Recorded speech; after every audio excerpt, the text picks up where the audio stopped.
Welcome to TheoTrade. This is Don Kaufman. May 4th, 2022. We are an hour after the cash close on an FOMC day. I mean, listen, you got inflation, it's soaring. You got markets. Well, they're soaring 2.8% on the S&Ps.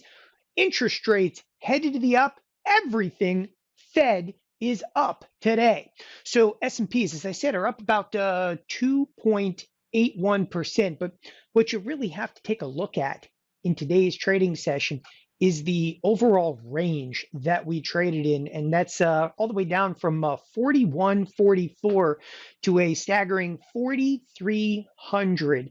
And for those of you that will recall, we look extensively on a week-to-week basis, day-to-day basis, if you will, at the expected moves, and that is what the options marketplace is kind of handicapping forward risk to be. And I got to tell you, this one, it is absolutely unequivocally spot on. If you're looking at the markets right now, and there's no question, it's a staggering move, right? So you get almost a 3% move inside of the S&Ps, over a 3% move inside of the Nasdaq.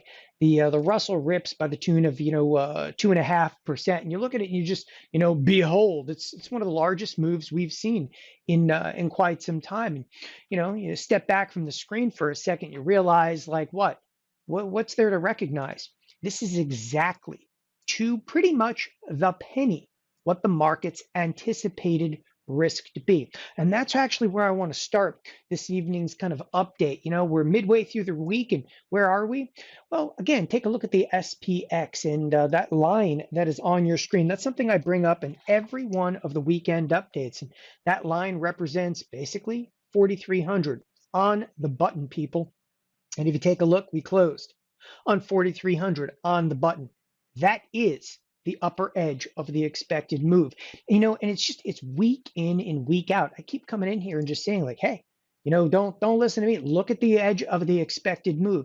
I mean, if you looked at the edge of the expected move last week, we closed literally right to the lower edge of the expected move.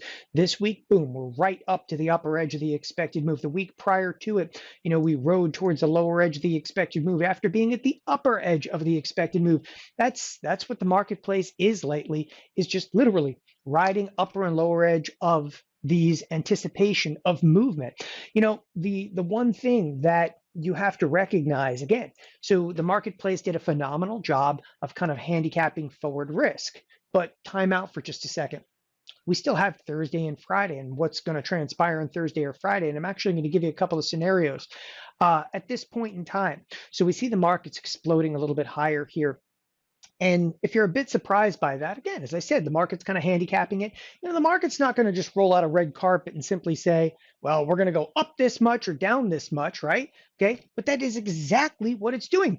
The one key to that, though, it's not saying I'm going to go higher or I am going to go lower. The expected move this week was plus or minus $168. And here we are, halfway through the week, and boom, we're there. We're $168. But again, you can't be surprised necessarily to see us coiled to the upside. However, if you actually listen to the Fed today, which I did, and I don't always listen to the Fed, but I'm like, all right, there's a lot of volatility kind of packed in for today's trading session.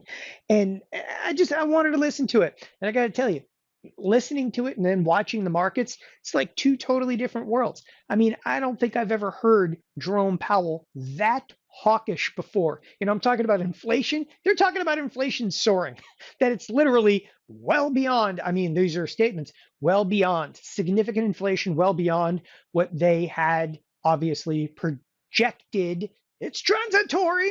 So they discussed that. They also discussed obviously the tapering of the balance sheet. But ultimately, they came out swinging. And I got to tell you, I was a little surprised when I say they came out swinging, and the market loved it. I mean, one of the things that was stated where the markets really accelerated to the upside is at any point in time, anything beyond a 50 basis point hike on the table. And the answer to that during the Q&A, and Jerome Powell's Q&A, was no. It was a question that actually came out of Steve Leisman from CNBC, and we exploded to the upside, and it was all over from there. But the markets, consequently, all right, have been in incredibly oversold territory at this point in time. And I would be remiss to not mention, like, this move to the upside, it helped us. It helped us unequivocally. So volatility came down. I mean, people, listen, I've been selling a lot. Look at this. I've been selling quite a number of out of the money puts inside of the S&P futures. I've been selling quite a number of puts inside of spiders. Okay, in a couple of different accounts in a couple of different ways. So the bid back to the marketplace, the rally that is, all right, helped us, but the volatility crush helped even more. I mean, the VIX is actually off by the tune of about 13%. So where do we go from here? And that's what everybody, of course, wants to look at. So once you hit the upper edge of the expected move, does that mean it's over and done with? No, I think that there could actually be a little bit more upside opportunity in this week. I mean, have a little bit of respect for the fact that the S&Ps in, again, recent weeks of trade, this is a crack of the expected move. This is a crack of the expected move.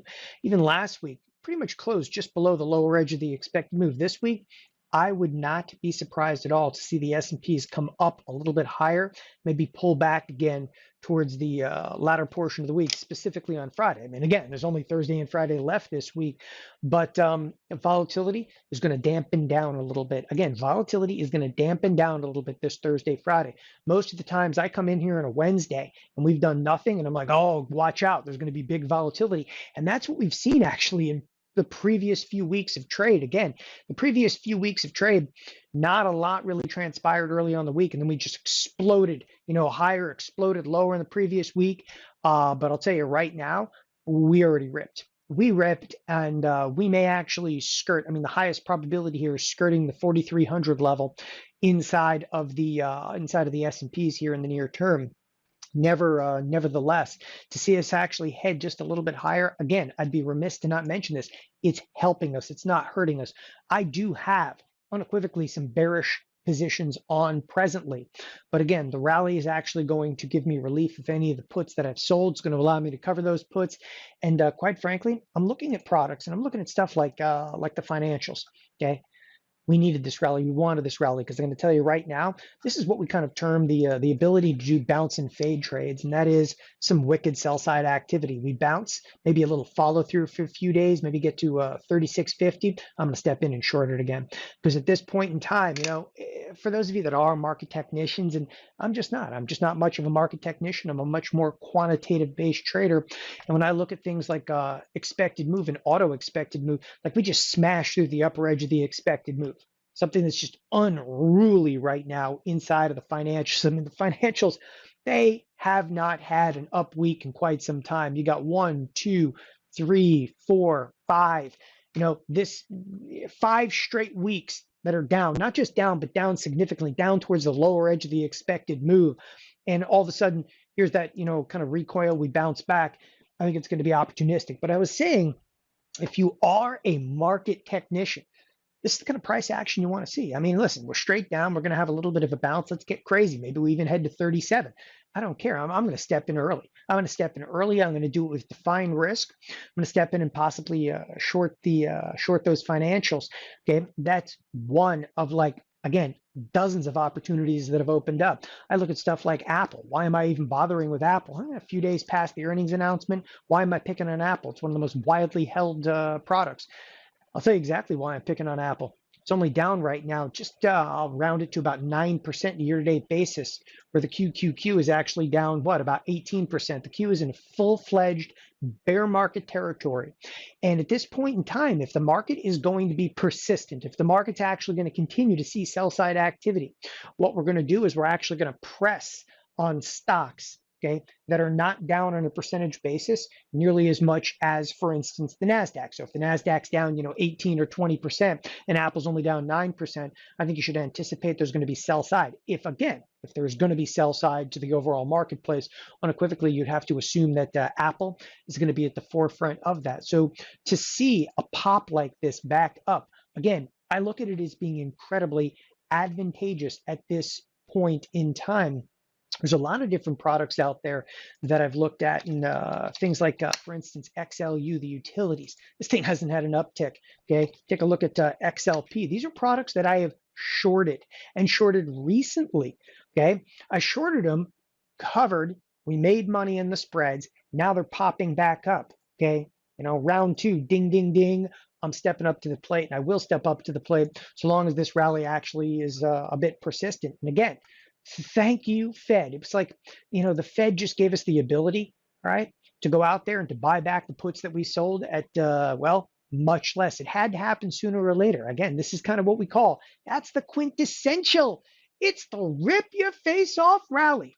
And what's amazing about it is, again, the market did this, a 3% up move on what I felt was an incredibly, incredibly hawkish Fed.